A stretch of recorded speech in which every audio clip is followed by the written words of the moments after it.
السلام عليكم ورحمة الله وبركاته. ازيكم عاملين ايه؟ يا رب تكونوا كلكم بخير. يلا بينا نكمل مع بعض قصة سيدنا آدم ونشوف ايه تاني حصل معاه وهو فوق لسه عند ربنا. بعد ما خلص الحوار بين الشيطان وربنا وسيدنا آدم واقف بيسمعهم، الشيطان خلاص أخد عقابه وإنه مطرود من رحمة ربنا، ولكن ربنا سبحانه وتعالى كان بيدي آدم الحياة الحلوة اللي آدم يستاهلها، ودخل آدم الجنة. في معلومة بسيطة هنا مفروض إن احنا نعرفها، إن الجنة اللي ربنا سبحانه وتعالى خلى آدم يقعد فيها مش الجنة اللي إن شاء الله لما نموت هندخلها، لأن الجنة اللي هندخلها سيدنا محمد قال عنها: فيها ما لا عين رأت ولا أذن سمعت ولا خطر على قلب بشر. ولأن طبعا آدم من البشر، فمش هي دي الجنة اللي كلنا هندخلها بإذن الله يوم القيامة، ولكن هي جنة مختلفة، الله أعلم بمكانها فين بالظبط. ولكن كلمة جنة أصلا في اللغة العربية اللي هي يعني حديقة أو مكان كله زرع وأشجار. دخل آدم الجنة وطبعا كان مبسوط بيها جدا، وهي فعلا حاجة جميلة جدا، لأن هي مليانة بكل الأزهار الجميلة والأشجار وكل حاجة نفسه فيها ومكان لراحته. ولكن ربنا سبحانه وتعالى كان حابب يخلق لآدم ونيس يكون معاه في الجنة، وساعتها ربنا خلى آدم ينام. وهو نايم ربنا خلق من ضلعه الشمال امرأة وهي حواء، ويقال الضلع الشمال يعني باتجاه القلب، يعني الحب والقرب. صحي آدم ولقى جنبه امرأة جميلة جدا، هو اتخض وقال لها: انت مين؟ قالت له: انا حواء، انا اللي ربنا خلقني علشانك من ضلعك الشمال علشان افضل جنبك ومعاك. واستغرب قوي قوي آدم، ولكن فرح قوي قوي. وساعتها ربنا خلق بينهم المودة والرحمة، وهم أصل الجواز. وربنا قال له: ادخل أنت وزوجك الجنة، كلوا منها رغدا، يعني كلوا كل حاجة نفسكم فيها انتوا عايزينها، ولا تقربا هذه الشجرة، يعني ما تقربوش من الشجرة دي الشجرة الوحيدة يا آدم اللي انت ما تاكلش منها، لكن عندك الجنة كلها، كل واشرب منها زي ما انت عايز، انت ومراتك اللي هي حواء. الشيطان طبعا اتغاظ جدا، ازاي آدم بقى في المكانة دي وفي المكان ده وعايش مبسوط، وكمان ربنا خلق له ونس يفضل عايش معاه ويبقى مبسوط، وانا اتطردت من رحمة ربنا. انا ازاي يحصل فيا كده واسيبهم قاعدين هنا؟ لا لا لا، انا لازم افكر في مكيدة اطلعهم من المكان ده زي ما انا طلعت من رحمة ربنا. وبدأ الشيطان فعلا يدخل لهم الجنة علشان يحاول يوسوس لهم ويطلعهم ويخرجهم منها، وبدأ يقرب منهم ويوسوس لكل واحد فيهم، يروح لآدم ويروح لحواء، لكل واحد فيهم ويقول لهم: اشمعنى ربنا نهاكم عن الشجرة دي؟ ما تقربوا منها، مش يمكن دي شجرة الخلد؟ مش يمكن ده يكون ملك؟ روحوا، روحوا كلوا منها، روحي يا حواء، روحي كلي منها وخدي آدم معاكي.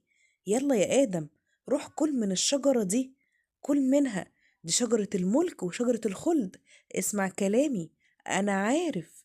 طبعا آدم وحواء كانوا سامعين الشيطان وعارفين، ولكن هم مش شايفينه، لأن ربنا جعل على عينينا حجاب إن احنا نشوفه بصورته الحقيقية. ساعتها آدم وحواء فعلا راحوا عند الشجرة وقربوا منها وأخدوا منها تفاحة وأكلوا منها هما الاتنين، كل واحد أخد منها قطمة. وأول ما أخدوا قطمة منها لقوا جسمهم بدأ يتغير، اتخضوا جدا ورموها: ايه ده؟ ايه اللي بيحصل في جسمنا ده؟ والشيطان طبعا واقف مبسوط جدا، هو عمال يضحك: ايه السعادة اللي انا فيها دي؟ اللي حصل ان لقوا جسمهم اتغير وبقوا محتاجين يدخلوا الحمام، وتكوين جسمهم اتغير، وفي حاجات ظهرت فيه ما كانتش موجودة، بدأوا يداروا جسمهم بورق الشجر لأنهم مكسوفين من بعض. وطبعا الشيطان شايف كل اللي بيحصل ده وهو في قمة سعادته، وكل ده بسبب تفاحة أو ثمرة الله أعلم، بيقولوا شبه التفاحة. ربنا ساعتها اتضايق جدا من آدم ومن حواء، وقال له: يا آدم، مش أنا قلت لك كل من كل الجنة إلا الشجرة دي، ليه قربت منها؟ ليه جيت جنبها؟ ساعتها آدم حس بقد إيه هو غلطان، وبقى يعتذر لربنا ويقول له: إني ظلمت نفسي، وإن لم تغفر لي وترحمني لأكون من الخاسرين.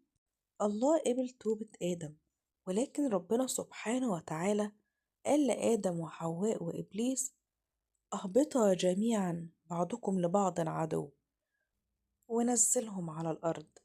نزل آدم وحواء وإبليس، وهيفضلوا أعداء لحد يوم القيامة، ذرية آدم وذرية إبليس.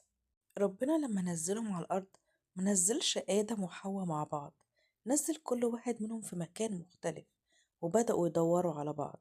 حواء بقت تدور على آدم، وآدم بقى يدور على حواء، وسط صحراء وجبال، مش عارفين هما فين، مش عارفين ايه المكان اللي هما فيه ده، مستغربين أرضه، مستغربين رملته، مستغربين في كل حاجة، ولكن كل اللي عليهم إنهم بيدوروا على بعض.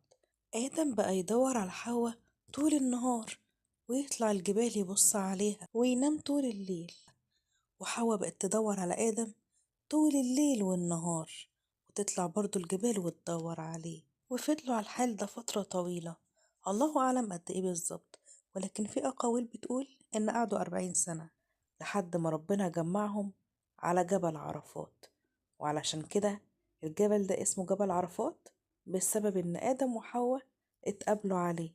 كل واحد لما شاف التاني كان مبسوط جدا، وكل واحد فيهم لقى نصه التاني، لقى ونسه، لقى حبيبه.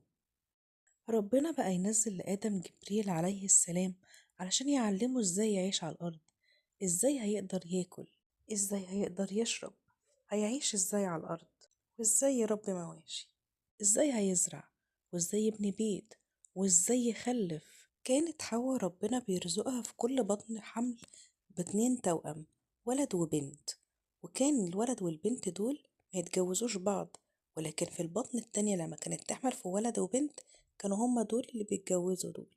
أول بطن بتتجوز من تاني بطن، وفضل النسل يزيد يزيد يزيد، توأم توأم توأم، لحد 20 مرة، لما ولدت 40 طفل. كان أشهرهم قابيل وهابيل، واللي احنا هنعرف قصتهم في مرة تانية إن شاء الله. نسل آدم لما كان بيزيد هو النسل اللي احنا عليه دلوقتي. كمية البشر على كوكب الأرض كلهم هم أولاد آدم وحواء. ربنا لما خلق آدم وحواء من البداية كان غرضه إن يجعل على الأرض خليفة. وإن شاء الله في قصص تانية كتير هنعرفها مع بعض. أتمنى أكون عجبتكم، أتمنى تعملوا لي لايك وتقولوا لي رأيكم في الكومنتات وتعملوا لي متابعة. والسلام عليكم.